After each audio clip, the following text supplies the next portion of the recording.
আজি বিয়া খাব যাব ওলাইছো, লাক্সাৰী বিয়া। এই লাক্সাৰী বিয়া বুলি কওঁতে এটা কথা মনত পৰিল, মানুহে যে ইমান টকা পইচা খৰচা কৰি বা ইমান শ্ব' অফ কৰি যে বিয়া পাতে, কিহৰ কাৰণে পাতে? যিমানে শ্ব' অফ বাঢ়িছে সিমানে কিন্তু ডিভৰ্চৰ সংখ্যাও বাঢ়ি গৈছে। গতিকে ইমান শ্ব' অফ কৰি লাভ নাই।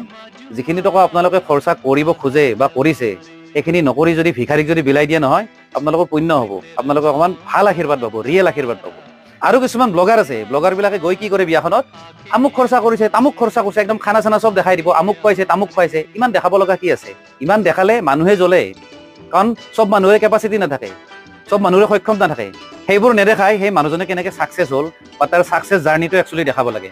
তাৰ পৰা মানুহে দুই এটা কথা শিকিবও পাৰে। আৰু যদি ইমান যদি দেখাবৰ যদি মনে আছে, তেতিয়াহ'লে এটা কাম কৰক, একেবাৰে বিয়াখন গোটাই দেখাওক, একদম A to Z দেখাওক। পাৰিলে সুহাগৰাটো কেনেকৈ কৰি আছে সেইটো দেখাই দিয়ক, যে আমি বাৰে বাৰে ৰিপিট কৰি চাম। ওৱান্স মোৰ বুলি ক'ম তেতিয়া।